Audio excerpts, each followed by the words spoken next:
আজকের বিশ্বের মোড়লরা যে কত বড় অমানুষ তা আপনারা পাইছেন না? জেফরি এপস্টেইনের যে নথি প্রকাশ হয়েছে, অনেকেই মনে হয় জানেন না। কে কে জানেন? এদিকে কেউ জানে? জেফরি এপস্টেইনের যে নথি, 3 লক্ষ নথি প্রকাশ হয়েছে, হাজার হাজার ভিডিও। জেফরি এপস্টেইন আমেরিকান ইহুদি, সে ইসরায়েলের গুপ্তচর। সে ক্যারিবিয়ান দ্বীপপুঞ্জে এখানে একটা দ্বীপের মধ্যে বানাইছে তা প্রমোদশালা। সেখানে বিশ্বের রথী মহারথী সব এখানে যেত। যত ধরনের পাপ কর্ম আছে আমাদের চিন্তারও বাইরে। বর্তমান যুগে না, আইয়ামে জাহিলিয়াত যেই যুগকে বলা হতো, সেই মূর্খতার যুগেও যেই বর্বরতা হয় নাই, সেই বর্বরতা সেখানে তারা সংগঠন করত। এই লোকের নামে মামলা হয়েছে, তদন্ত হয়েছে, ছাড়া পাইছে। 2019 সনে সে জেলেই বলে আত্মহত্যা করছে, আসলে তাকে মেরেই ফেলা হয়েছে। পরে তদন্ত করে তার বাসাবাসি খুঁজে পুলিশ নথিপত্রগুলো পেয়েছে, এর মধ্যে 3 লাখের উপরে প্রকাশ করছে, ভিডিও প্রকাশ করেছে। সেখানে দেখা গেছে সেই প্রমোদতরীতে, ওটার নাম লিটল সেন্ট জোসেফ, যে দ্বীপটার নাম, হ্যাঁ, তো সেই দ্বীপের মধ্যে একেবারে এই বর্তমান ট্রাম্প, ক্লিন্টন, মোদি সহ বড় বড় মহারথী সবার নাম আছে, আরো হয়তো প্রকাশ পাবে। সেখানে নিয়ে তাদেরকে অবৈধ যৌনাচারে করাইতো, ভিডিও রাখতো মানে কি, তাদের নাকে একটা বড়শি লাগাই দিত। এই বড়শি লাগিয়ে তাদেরকে ম্যানিপুলেট করে তাদেরকে ব্যবহার করা হতো, ইহুদির বলের বাইরে যেন না যেতে পারে, গেলে এগুলো প্রকাশ পাবে। এটা এতটুক তো আছেই। এর চেয়ে জঘন্য যেগুলো আসলে মানে বিশ্বাস হয় না যে এটা কি সম্ভব কিনা। কিন্তু যেহেতু মার্কিন আদালত সরকারিভাবে এগুলো প্রকাশ করেছে, নথিতে আছে, বিশ্বাস না করারও কিছু নাই। 3 বছরের থেকে নিয়ে মেয়েদেরকে, শিশুদেরকে অপহরণ করে নিয়ে হয়তো পাচার করত। এই বিশ্বের বড় বড় বিল গেটস থেকে নিয়ে যত মহারথী দেখেন, বিলিয়নিয়ার টিলিয়নিয়ার যারা আছে, এরা ওইখানে গিয়া এই শিশুদের সাথে এই যৌনাচার করত। এমনকি তাদের এই শেষ পর্যন্ত নাকি মেয়েদেরকে কাবাব বানায় তারা খাইতো। অবৈধ সম্পর্ক করে, ভ্রূণ বের করে, অ্যাব্রোশন করে সেটা ভাইজা সব বানায় খাইতো, বলে নাউজুবিল্লাহ মিন যালিক। এটা কিভাবে সম্ভব? এটা তো আমরা জাহিলিয়াতের জামানা, যে বর্বরতার জামানা বলা হয়, সেই জামানায় আমরা এটা শুনি নাই। মেয়েদের পেট ফেরে ভিতরে নারী বুড়ি পরিষ্কার করে ওগুলোও নাকি তারা ভাইজা খেয়ে ফেলতো। এত বিভৎসতা, এগুলো যেহেতু মার্কিন আদালত প্রকাশ করছে, এটা বিশ্বাস না করার কোনো উপায় নাই। কিন্তু আমাদের ব্রেন এটা সম্ভব বলে কবুল করে না। বিশ্বের সব মহারথীদের নাম আছে ওখানে গিয়ে, একেবারে ইঞ্জিনিয়ার, ডাক্তার, বিজ্ঞানী থেকে নিয়ে শিল্পপতি, রাজনৈতিক ব্যক্তিত্ব, বিশ্বের মোড়লরা কেউ নাই যে ওখানে যায় না। জেফরি এপস্টেইনের সাথে সম্পর্ক ছিল না। তো কত বড় বর্বর, কত বড় জঘন্য তারা। আমরা বলতাম, এই বলাগুলো অনেক মুসলমানই বিশ্বাস করতো না, কারণ তাদের শর্টকোট দেখে, তাদের সাদা চামড়া দেখে, তাদের ইংরেজি ভাষা দেখে আমাদের সব মুসলমানরা আমরাও যদি সেই ইউরোপ আমেরিকান হয়ে যেতে পারতাম।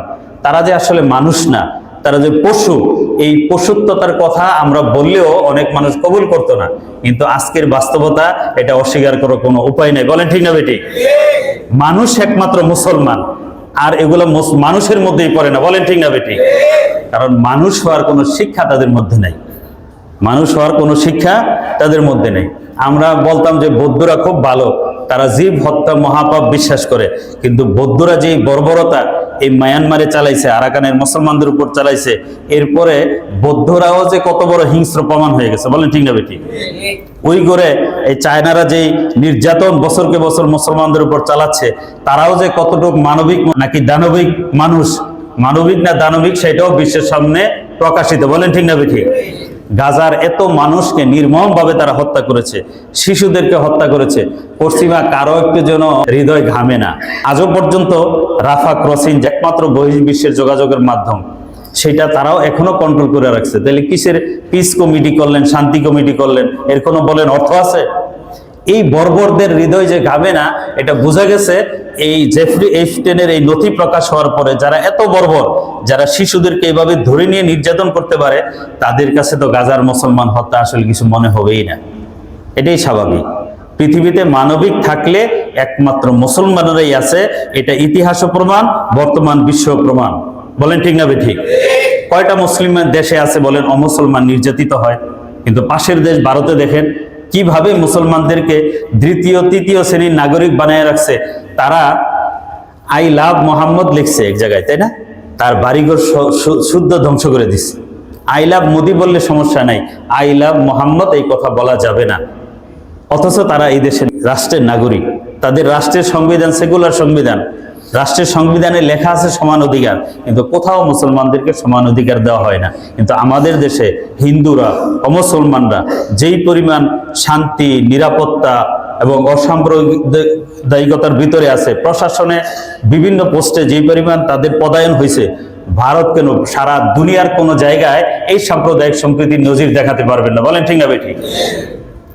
এই মানুষ হওয়ার, যেটা অন্যদিকে কথাটা চলে গেল, তো বলতেছিলাম যে মানুষ হওয়ার জন্যই আল্লাহ পাক রব্বুল আলামিন আমাদের ধর্মে এমন আমল রেখেছেন যে মানুষের মধ্যে যে পশুত্বতা, হিংস্রতা, হাইওয়ানিয়ত, এগুলোকে কন্ট্রোল করে একজন মানুষ যেন মানুষ হয়। লাআল্লাকুম তাত্তাকুন, মুত্তাকি হওয়ার শিক্ষা হলো, আমল হলো এই সিয়াম। আমি আমার জীবনের গাড়িটা কিভাবে আল্লাহর হুকুমের এই রাজপথে পরিচালনা করতে পারবো, এই আমার জীবনের গাড়ির স্টিয়ারিংটা যেন আমার হাতে থাকে, আমার কন্ট্রোলে থাকে, আমি যেন চাইলে আমার মতো করে চালাতে পারি, সেজন্য হলো সিয়াম।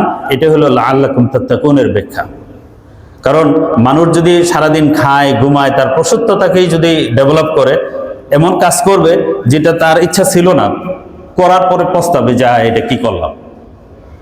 কারণ নিজের রিপুর তাড়নায়, নিজের পশুত্বতার তাড়নায় সেটা করে ফেলবে। মানুষের মধ্যে দুইটা জিনিস আছে, একটা কুওয়াতে হাইওয়ানিয়াত, আরেকটা হলো কুওয়াতে মালাকিয়াত। ফেরেশতা সুলভ চরিত্র, পশু সুলভ চরিত্র। পশু সুলভ চরিত্র আমাদেরকে তাড়িত করে অন্যায়ের দিকে, পাপের দিকে, জুলুমের দিকে, হিংস্রতার দিকে। আর ফেরেশতা সুলভ চরিত্র মানবিকতার দিকে, উদারতার দিকে, ত্যাগ স্যাক্রিফাইসের দিকে, ভালো কাজের দিকে উদ্বুদ্ধ করে। এই দুইয়ের সংঘর্ষ হয়। একটা যখন লোভের প্রশ্ন আসে, তখন এই দুই অন্তর কিন্তু সংঘর্ষ করে, না এটা করিস না, আরেক মনে কর, আরেকটা করি, পরে দেখা যাবে। তো দুই সংঘর্ষে যখন যার ভিতরে ঈমান আমল তাকওয়া আছে, সে বেঁচে যেতে পারে। আর যার ভিতরে পশুত্বতা গালে, তখন সে ওই বড়শি গিলে ফেলে পাপের মধ্যে ডুবে ধ্বংস হয়ে যায়। এই জন্য সিয়াম।